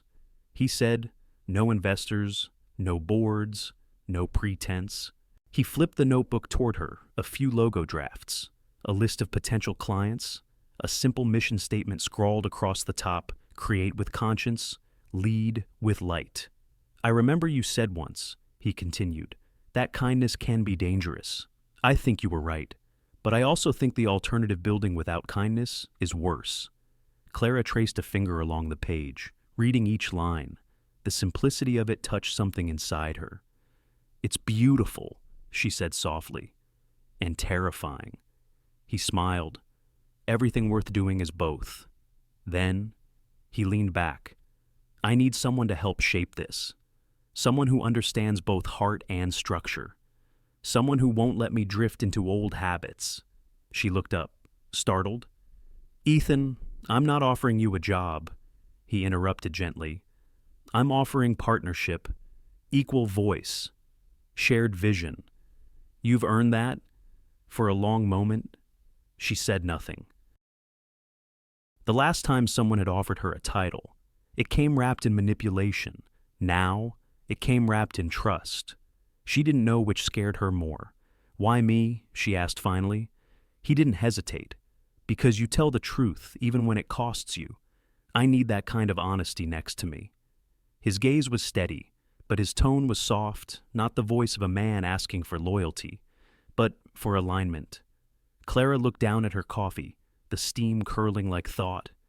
"Ethan, I don't know if I can step back into that world," she admitted. "People still talk.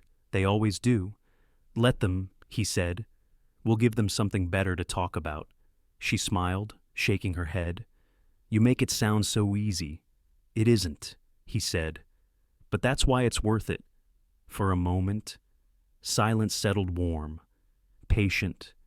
Then she asked, almost to herself, "Am I ready to be seen again, not as an assistant, not as a whistleblower, but as myself?" Ethan didn't answer. He didn't have to. Some questions aren't meant to be solved in words only lived into. One small step at a time. They left the cafe together, walking along the river. The morning sun reflected off the water, bright but not harsh. "I can't give you an answer today," she said quietly. "I wouldn't want one yet," he replied. "Just think about it. I will." He nodded, hands tucked in his pockets. "Whatever you decide, I'm glad you're finally standing where you belong in your own light." She smiled faintly. "You too, Ethan." That evening, back at her apartment, Clara opened her laptop and pulled up a blank document. She titled it, "New Chapter Notes." Under it, she typed, "Partnership Fear of Patterns." But maybe not every repetition is a mistake. Sometimes life circles back to offer us a better version of what we once weren't ready for. She paused, reading it over, then closed her eyes. The city outside was alive again, not with noise, but with promise. For the first time, her hesitation didn't feel like doubt. It felt like the quiet breath before something true begins. Spring arrived like a slow forgiveness. By mid-April, the city began to smell faintly of rain and magnolia again, and the wind off the harbor carried something lighter than before, something like possibility. Clara had taken her time deciding. Weeks, not days. She'd walk the same stretch of river each morning, turning Ethan's offer over in her mind until it became less of a question and more of an answer waiting to be spoken. and one gray afternoon, with the kind of courage that comes quietly rather than boldly, she emailed him 3 words: "I'm saying yes." The new studio sat in a renovated warehouse near Seaport Boulevard, high ceilings, exposed brick, the faint smell of sawdust still clinging to the air, a handful of desks, a coffee machine that sputtered like an old friend trying to make itself useful. No glass walls, no title plates, just ideas, and the soft hum of starting over. Ethan greeted her with a mug in one hand and a genuine smile, the kind that begins in the eyes before it reaches the mouth. "Welcome to chaos," he said. She looked around the scattered sketches, the half-unpacked boxes. "I've seen worse." He laughed. "I was counting on that." Their workdays settled into rhythm, not seamless, but real. They learned how to share the space, how he liked his notes on paper, how she preferred digital boards, how he paced when he thought, and how she hummed when she edited. It was, in its own way, an education in trust. Sometimes they disagreed fiercely, even about messaging, color palettes, budgets. But the arguments ended not in distance, but in understanding, because both of them had learned the hard way that silence could be more dangerous than truth. And so, they spoke honestly, imperfectly, always. Clients came slowly at first: a local nonprofit, a small bookstore, a musician looking to brand an album, the kind of projects that didn't pay much, but mattered deeply. They worked long hours, often side by side, until the lights of the city blurred through the high windows. One evening, as Clara proofread a campaign storyboard, she glanced at Ethan's sleeves rolled, glasses low on his nose, hair slightly tousled from hours of focus. He looked less like a man rebuilding a career, and more like one finally coming home to himself. The work was intimate in ways neither expected. Not romantic, not yet, but full of small kindnesses that meant more than either admitted. A cup of tea placed silently on her desk during a late night. A note on a post-it that simply said, "Good idea, even if you don't think so." A shared laugh over a typo that changed branding integrity into branding insanity. They laughed until they cried that night. It felt good laughter without caution. Then came the storm. A literal one, this time. Boston nights had a way of turning suddenly, wind rising from the harbor, rain slanting sideways against the windows. They'd stayed late finishing a pitch deck for a new client, a sustainable design firm that might finally stabilize their finances. The storm hit just after 9. Lightning cracked, thunder rolled, and the lights flickered once, twice, then died. The studio went dark. Ethan muttered something under his breath that made Clara laugh in the dark. "Guess the budget didn't cover backup power." He chuckled. "Add that to next month's wish list." They used their phone flashlights for a while, then gave up, sitting near the big windows where the city lights still painted faint patterns on the floor. Ethan rummaged in a drawer and found a half-used candle, lavender-scented, probably left behind by whoever had leased the space before them. He lit it, the small flame wobbling in the draft, and for a moment the studio looked almost sacred, walls softened by gold, the air warm with wax and rain. Romantic lighting. Clara teased gently. He smiled, eyes catching the flicker. "Unintentional, I swear." They sat on opposite sides of the room, candle between them, the quiet filling with laughter, small stories, half-remembered songs. She told him about her first job after college, how she used to over-apologize for everything, even printer jams. He admitted he'd once submitted a blank proposal to a client because he was too tired to double-check attachments. They laughed until the storm outside seemed to fade into background noise. When the laughter finally subsided, the silence that followed wasn't awkward, it was gentle, the kind that feels like understanding. Ethan spoke first, his voice low. "You know, I never thanked you for saying yes. I didn't think you would." Clara looked up. "You didn't? You had every reason not to trust me, not to trust this." He gestured around the dim studio. "After everything you went through with Dean, with me." She shook her head. "You didn't do anything wrong." He hesitated. "Didn't I? I stood by while people whispered.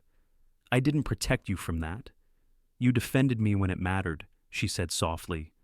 That's what I remember. He nodded, eyes on the flickering candle. Still, I wanted you to know. I see you differently now. How so? He looked at her for a long time. Back then, I saw competence. Now I see courage. Her breath caught slightly not from surprise, but from the honesty in his tone. Courage, she repeated. He smiled faintly. You built your life back from nothing. That's courage in my book.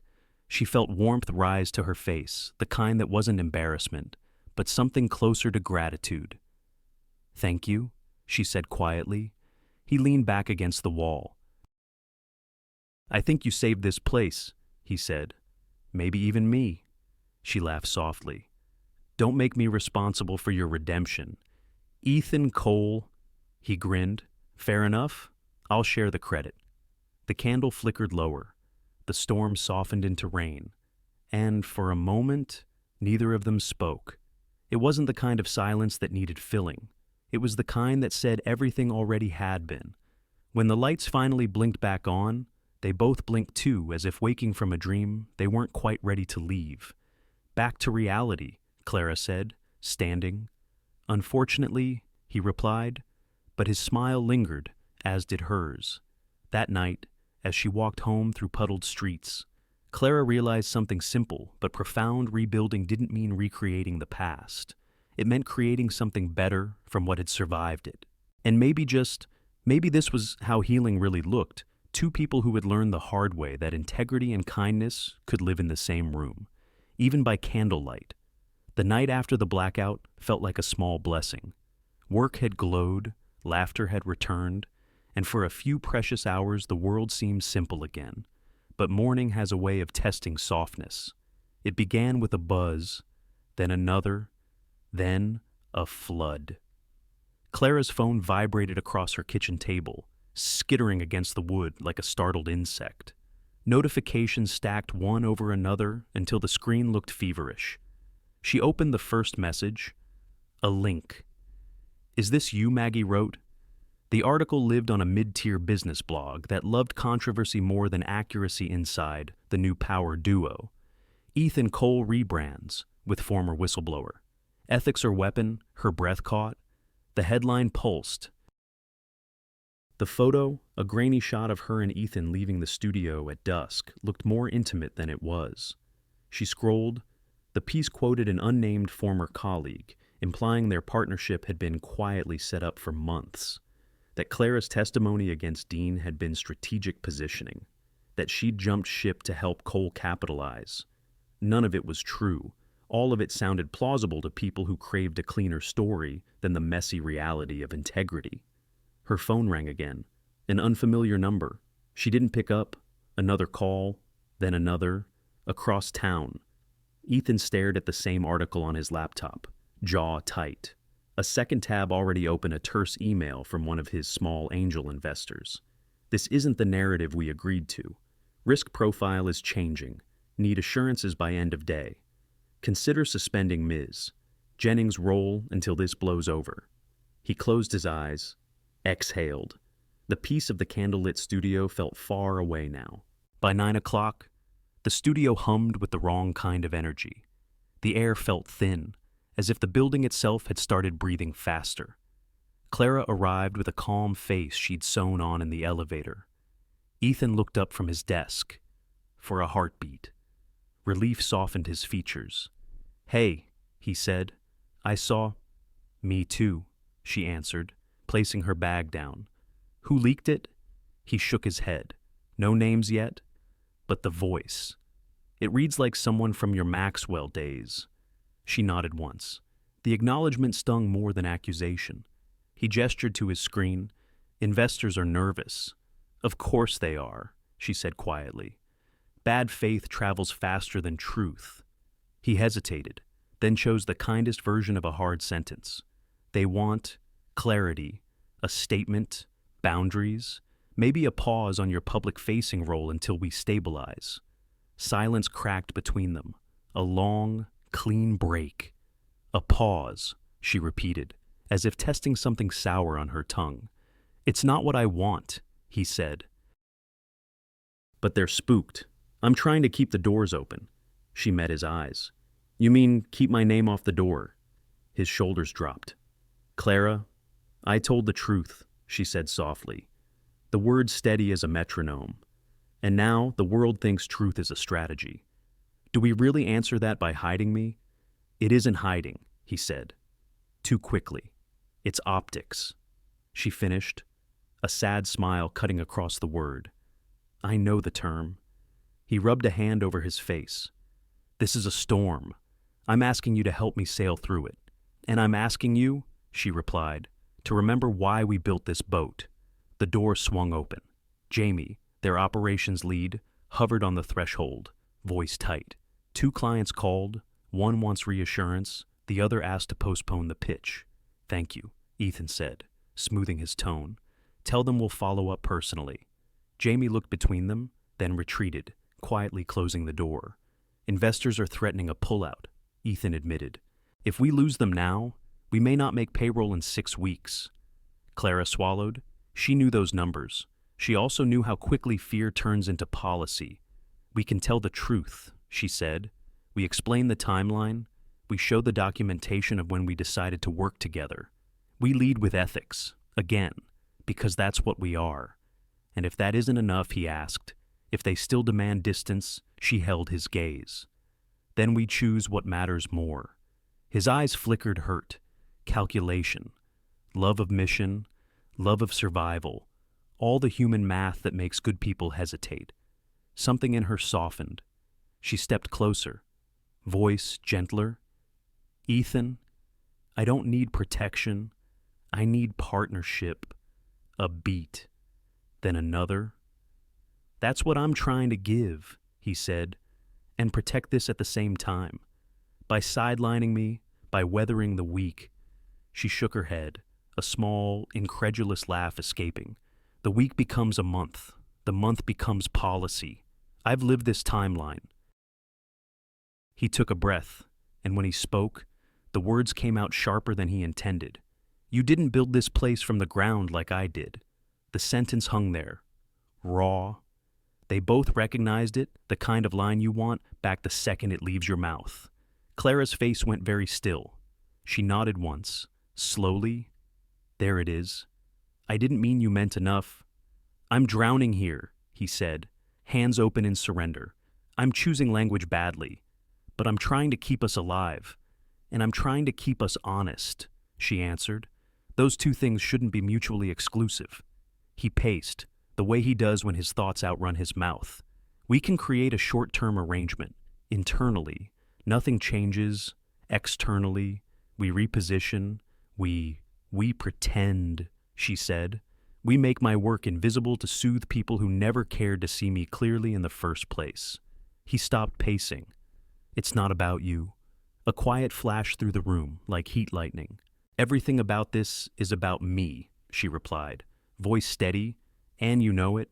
Jamie knocked again. Half step inside. Press is calling. Also, the blog posted a follow-up.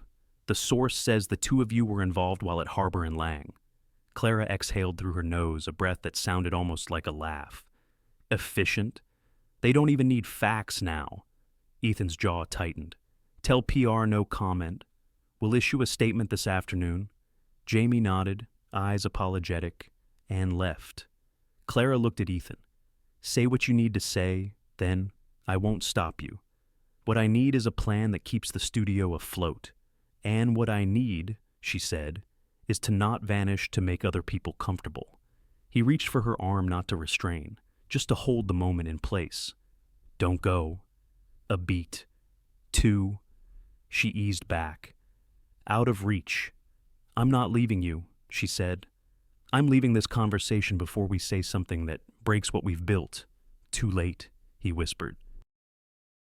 Her eyes glistened, but her voice didn't waver. I built my name once. I'll do it again. The line wasn't loud. It didn't need to be. She grabbed her coat, her bag, the notebook with the candle wax smudge from the night before. At the door she paused, softening just enough to let Mercy in.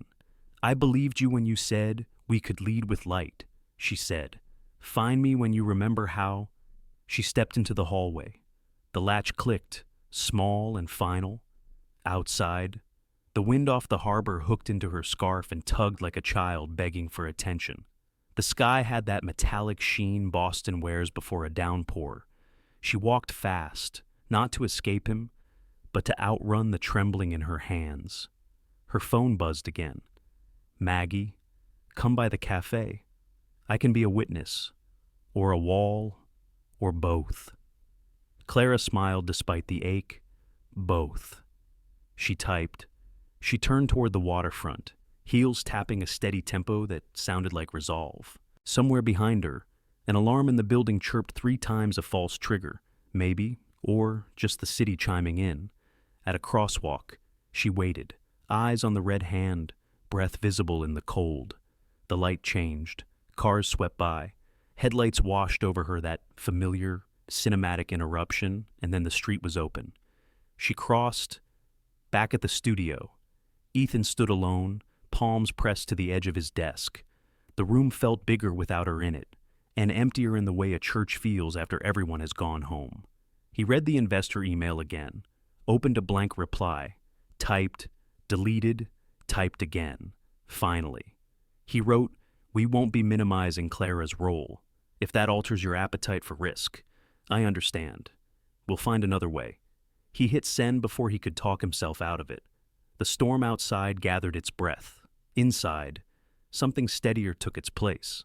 The weeks that followed were quieter than Clara expected.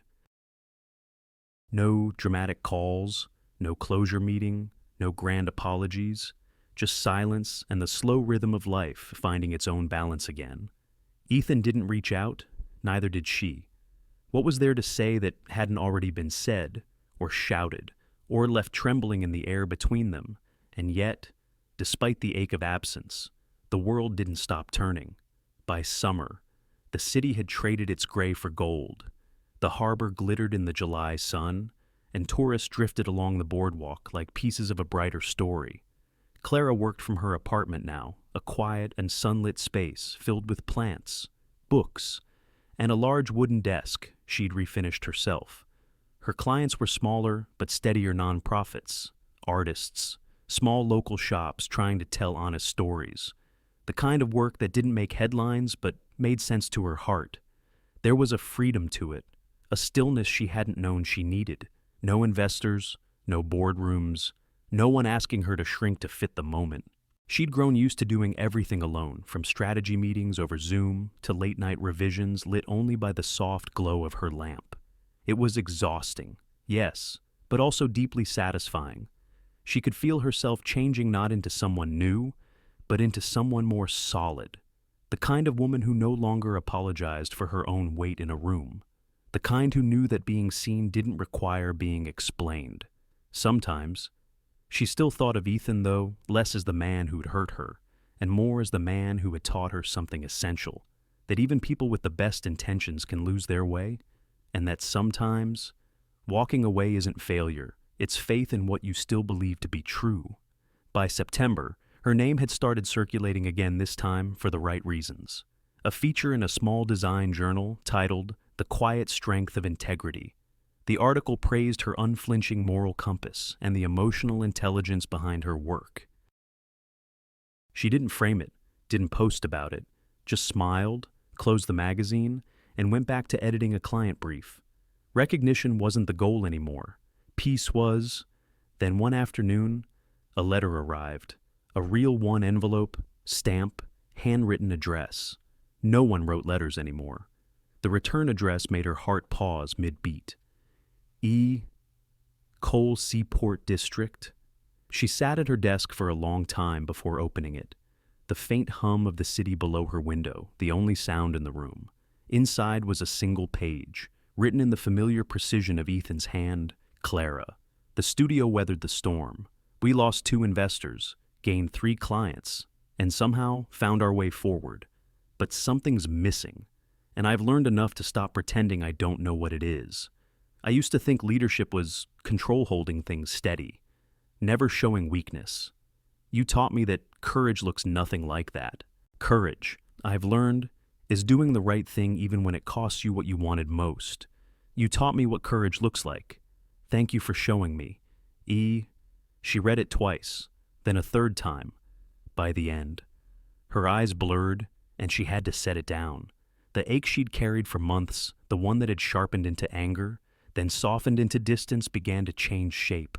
Not disappearing, just gentling. That night, she walked along the harbor again, the same place where so much of their story had unfolded. The wind was cool, the air heavy with the scent of salt and coming rain. She thought about the candlelight in the studio, the argument that had broken them, the silence that had followed, and for the first time, she felt no bitterness, just gratitude for what had been, for what it had taught her, and for the person she'd become because of it. A week later, she received another envelope, this one a formal invitation. Cole and Finch Studio presents The Shape of Resilience, a collaborative gallery exhibition. The note inside was short. If you have the time, come see what we built. No signature this time, none needed. She hesitated for days. What would seeing him again undo? What would it restore? But something in her, the same part that had once believed in second chances, whispered go. The gallery sat in a converted shipyard space, all glass and steel and echoes. When Clara stepped inside, the hum of quiet conversation wrapped around her. The walls displayed photographs, design concepts, and short video loops, stories of rebuilding, recovery, and hope. At the center of the room stood a large mixed media installation titled Balance. Two suspended shapes, one steel, one glass held together by invisible wire. If one moved, the other adjusted to keep equilibrium. Clara stood before it for a long time. It was simple. It was honest. It was them. She didn't notice Ethan at first. He stood near the far wall, speaking with a small group. When their eyes met, he stopped mid-sentence. Neither of them moved right away. Then he walked toward her, the crowd parting gently around him. "Clara," he said, voice low. "Ethan." For a long moment, they just looked at each other. Two people who had once shared chaos and now shared calm. He gestured toward the sculpture. "Do you like it?" "I do," she said softly. "It's steady." He smiled. That was the goal. They stood in silence again, the air between them full but peaceful. "Finally," she said, "your letter was beautiful. I meant every word. I know." And that was all. No apologies, no promises, just the quiet recognition that sometimes the best kind of love isn't rekindled, it's respected. When she left, the rain had begun light, steady, cleansing. She walked slowly through it, letting it fall across her face like forgiveness. Behind her, through the gallery glass, the sculpture still swayed gently, two forms holding balance, neither needing to control the other. And for the first time, Clara understood freedom wasn't the absence of attachment. It was the presence of clarity. A full year passed quietly, steadily the way healing often does. Boston moved through its seasons, winter's hush, spring's renewal, summer's breath, and now autumn again. The harbor changed colors with the months from icy silver to soft blue to the amber gold of early October. And somewhere in that turning, Clara Jennings had built a new kind of life. Not the one she'd imagined, a better one. Her consulting agency, Jennings & Co., Insight Design, had started small in her living room, with nothing but a second-hand laptop and the courage to begin again. Now it filled a modest loft space overlooking the harbor. No corporate logo, no sleek marble floors, just light laughter, and people who believed in doing things the right way, even when no one was watching. She had a small team, 4 designers, 2 writers, 1 operations lead who insisted on watering the plants every morning before checking emails. Their clients weren't flashy, but they were meaningful. A hospital foundation raising awareness for caregivers, a publishing house supporting women, authors over 50, a local art museum teaching creativity to kids from public schools. It wasn't glamorous work, but it mattered. And for Clara, that was everything.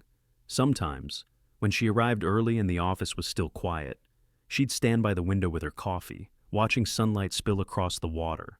The reflection always made her pause, not from vanity, but gratitude. A year ago, She'd been defined by other people's choices. Now, she defined her own. Freedom, she'd discovered, wasn't loud, it was calm. It was late afternoon when her assistant, Tessa, appeared at the door, holding a folder. "There's a new proposal request," she said. "Joint project with another agency." Clara took it, flipping through the pages until she froze at the logo printed on the cover. Cole and Finch Creative. Her heartbeat slowed, then steadied. "I can have someone else take it if you'd prefer," Tessa offered gently. Clara smiled. "No need. Let's review it." The proposal outlined a collaboration between the two firms for a citywide campaign, an initiative highlighting small businesses recovering after economic downturns. The tone was earnest, grounded, hopeful. It sounded like Ethan. She read it twice, then closed the folder. "Schedule a call," she said. They met 3 days later, not in a cafe this time, but in a conference room with wide windows overlooking the harbor. When Ethan walked in, he looked different, yet exactly the same. Time had softened him, but purpose still defined his presence. He smiled a quiet, genuine smile that held no unfinished business. Only respect. "Clara," he said. "Ethan." A handshake, firm but familiar. "You've done well," he said, glancing around the room. "So have you," she replied. "I saw the gallery project won an award." He nodded, a little sheepishly. "The team deserves the credit. I just held the flashlight." "That's leadership," she said, meaning it. He met her eyes, the warmth between them steady, no longer sharp, no longer fragile. They sat, discussed timelines, creative approaches, client expectations, and somewhere in that conversation, it became clear this was what peace looked like: collaboration without old shadows, connection without old wounds. Over the next few weeks, their teams worked side by side. The project was demanding long hours, early mornings, and more than a few creative disagreements, but the energy felt right. It wasn't about rebuilding what they'd lost. It was about honoring what they'd learned. Ethan respected her boundaries. Clara respected his space. They trusted each other's judgment, even when they didn't fully agree. And when the campaign finally launched a citywide celebration of resilience and honesty, it exceeded every expectation. The evening of the launch, the city hosted a small reception by the harbor. Nothing extravagant, just string lights, soft jazz, and people who believed in what they had made. As the crowd began to thin, Clara and Ethan found themselves walking together along the pier. The air was cool, scented with salt and early autumn. The water caught the sunset like melted copper. Neither spoke for a while. The silence was easy now, not the silence of things unsaid, but of things already understood. Finally, Ethan said, "You know, when that article about us came out, I thought everything we'd built was ruined. Turns out, it was just reshaping." She smiled. "Some storms are meant to clear the air." He chuckled softly. "I suppose so." They stopped near the railing, where the light from the water touched their faces in a slow shimmer. "You're happy," he said quietly. "I am," she replied. "For the first time, I think I know who I am when no one's watching." He nodded, eyes on the horizon. "That's rare. Hold on to it." She glanced at him, a small, knowing smile forming. "You found it too, didn't you?" He thought for a moment, then said, "Yeah, I think I finally did." They walked again, slower this time, steps falling into rhythm. The city lights blinked on one by one, a reminder that endings can glow just as softly as beginnings. As they neared the curve of the harbor, the wind lifted her hair, brushing it against her cheek. She tucked it behind her ear and looked out at the water, the same place where everything had started, years ago. And in that moment, a thought rose gentle, unforced, clear. She spoke it aloud, more to herself than to him. "That email," she said, smiling faintly. It wasn't a mistake. Ethan turned to her, curious. It was the universe knocking. She continued softly, eyes on the horizon, reminding me that even a slip can open the right door. He smiled, not in agreement, but in quiet understanding. The sun dipped lower, streaking the water in gold and rose. They stood together in the fading light, not as halves of an unfinished story, but as two complete people who had learned, through trial and grace, how to walk forward without regret. In the end, Clara's story isn't really about an email or an office romance. It's about what happens when life pushes us to face ourselves, when a small mistake forces a greater truth into the light.